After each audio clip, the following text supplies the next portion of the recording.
নির্বাণের জন্য আমি পিসিআরকে এবং যারা গেস্ট টিমের সদস্য রয়েছেন তাদের বলবো একটু কোনো গা জ্বলার মলম যদি থাকে সেই মলম নিয়ে আসতে, কারণ অনির্বাণের এই মিথ্যাচার এবং অনির্বাণদের মিথ্যাচার ভারতের পার্লামেন্টে দাঁড়িয়ে, ভারতের সংসদ ভবনে দাঁড়িয়ে এস জয়শঙ্কর তাতে জল ঢেলে শুধু দিলেন না, ভেস্তে দিলেন।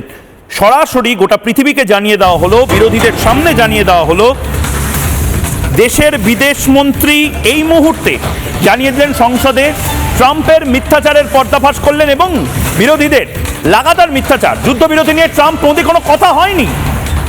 যে কথা হয়েছে সেটা ডিজিএমও লেভেলে দুই দেশের মধ্যে হয়েছে। ডোনাল্ড ট্রাম্প এবং তার দেশকে একদম নাম উল্লেখ করে এস জয়শঙ্কর বললেন, জেডি ভান্স মার্কিন যুক্তরাষ্ট্রের উপরাষ্ট্রপতি, তাকে বলা হয়েছিল যে আমরা কোনো মধ্যস্থতা করব না, ডোনাল্ড ট্রাম্পের সাথে নরেন্দ্র মোদীর কোনো কথাই হয়নি।